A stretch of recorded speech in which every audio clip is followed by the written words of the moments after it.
Okay, we're back here in the same place we were at yesterday when we did these trapping videos. I wanted to show you another Asian trap.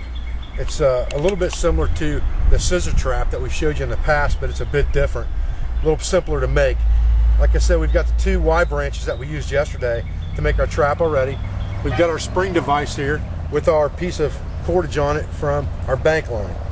And again, you need to pull that down to where you think it's going to be in the right position for your spring device, and then hold on to that spot, and that's where you're going to put your trigger. Okay, as you can see now, our trigger device for this trap basically has two opposite notches in it. One of those notches will be attached to our string, and the other notch will be attached on this side. I'll get a close-up of for you in a minute. There's just a little tab I left here when I cut this branch off, and we'll talk about that in just a minute. But what you do is you basically just tie this on the same way with a couple half hitches that you do the dog bone, so it doesn't go anywhere. And you bring it down and hook it into this small slot device right here.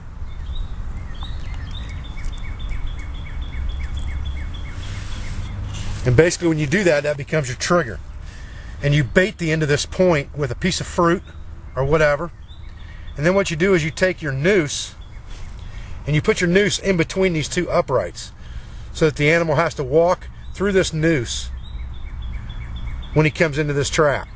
And you can just lay this part on top, and of course you funnel this just like you did the other way. And what happens is the animal walks into this trap, and when he chews on, and I'll get a stick to go through here. When he comes in and chews on this bait and he releases your trap, he gets pulled up between these uprights by his body, and it basically suffocates him. If it catches him by the neck and jerks him up through, it really doesn't matter. If it catches him in the body, it traps him in between these two sticks with his body out one side and his head out the other, and chokes him out and suffocates him to death. And that's the way that trap works. I'll give you a close-up of this trigger system real fast and show you how that works. Turn the video on. Ready. Okay, so we've got our trigger stick pointed right here. Again, you would have some piece of fruit or an energy bar or something attached to that. Animal comes in between the uprights to feed, pushes the trigger stick off, gets pulled up between the uprights, or hung by the neck and pulled through the uprights. Either way, doesn't matter. The animal's been trapped. This will just keep them in one place for you if it's a fairly long animal like a squirrel or something like that.